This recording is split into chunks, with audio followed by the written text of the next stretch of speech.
Flats and Flats, welcome back to another Indie Minute, the show where I get to just indulge myself in my strange obsession with indie games. Speaking of which, we do have a Discord channel, Indie Obsession. Check it out if you're into cool people and good games. I am very, very excited about this episode because I'm going to be talking about a game that has blown my mind. Okay, the game GRIS. If you watch this channel or just this show, you know that I made a trailer reaction a little while ago when they kind of first announced that it was coming to the Switch. In said video, I declare I'm buying this game. It's money spent because it just looks beautiful. And so I bought the game, and over a weekend where I was very, very sick, I played it non-stop and beat it, and then played it again.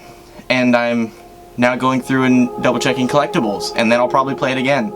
This is a great game. But I'm getting a little bit ahead of myself. Let me catch you up if you don't already know. GRIS is a game that's more of an art project, a masterpiece to me, but GRIS is a puzzle platformer wherein you're a girl who lost her voice and have to find the giant stone ladies to get abilities and restore color and return stars to their constellations. What's that? You need an explanation on what this all means and what it's about?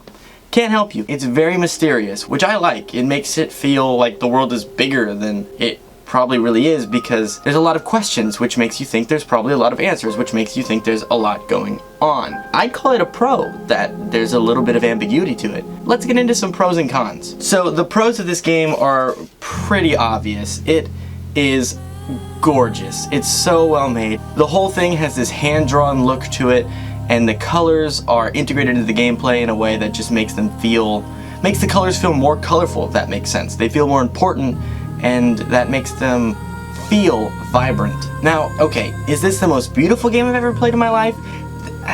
Yes. Yes, it is. Okay, maybe I've played better looking games before, but I can't think of when. I don't have words for how much I enjoyed the aesthetic of this game. It's simply luxurious to look at. Now, the second pro, great soundtrack. It's really pretty, and the textures of the sound effects and how that interplays with music. There's certain parts where it's almost not quite distinguishable what's music and what's sound effects, but it just is tantalizing. The sound design, not just the music, but the way it all works together. It really did blow my mind. Now, really, those two things are really the pros.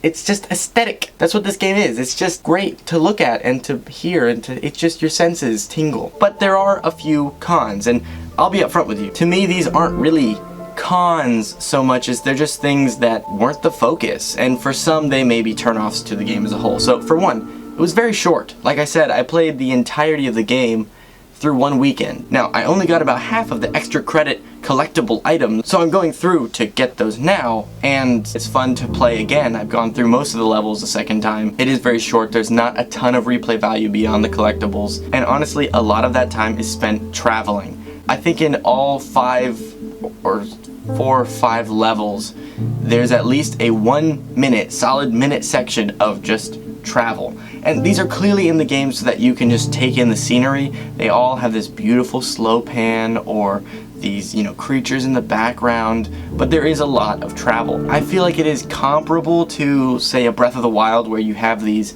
large sections of time where you have to travel from one place to the other. Clearly in those, there's a lot of things to do on the way. In this game, there's not. You're just holding side and moving. To me, again, it's not a con, it's just an opportunity to look at the artwork, but I can see that being a turnoff for some. And then the only other thing that may be a downside to some is it's pretty easy. This may be an upside to some people, but I think there was only 1 or 2 times that I really had to stop and think about how to solve a puzzle. Most of it was just, oh, and then it did it. But one of the big reasons that I'm just so into this game is it had one major creative director. Shout out to Conrad Rose, and my understanding is did a lot of that work. They did have plenty of other people on the art team, I'm sure, and they did a great job too. You guys made a beautiful game. Mind blown. Also, huge shout out to Berlinist, who was not just the composer of the music, writer, producer, but also the lead, sound designer of the whole game. So all of the music and the way it feels is on him, and he did a great job. I'm a sound guy, and blew me away. But anyways, that's just me spewing over the game. I did get it on the Switch. It's also available for PC. Just such a good game. Applause to the whole team. applause to everybody involved in this game, really. I recommend it 10 out of 10. Me personally being very biased, 10 out of 10, but probably should be a 9 out of 10. I don't know, I'm not gonna give it numbers. Who needs numbers? It's just a good game, it's beautiful. In essence, I would say this game is for artists. And I am an artist. I do a lot of art. So if you really enjoy art, you'd probably enjoy this game, and you'd probably also enjoy the Creative Juice Box, my new channel that I've just started. There's nothing there at the release of this video, but I have very many videos that I'm working on that will be. If you don't know, I don't just host shows and be funny on this channel, I edit every video. And to me, that's an art form. That's what I enjoy most. I love being in videos, but I really enjoy the art of editing, and I enjoy the art of music making, and I enjoy the art of painting and sound design and other stuff. So I made a whole channel about me just exploring that, and you know, I never run out of ideas on things. So I just wanted to put ideas out and hopefully inspire some people. So that's why it's the Creative Juice Box, because it's creative juice and you drink it in. If you're interested, go ahead and click on to subscribe to see when this stuff happens. But otherwise, just keep being the way you are. Unless you suck.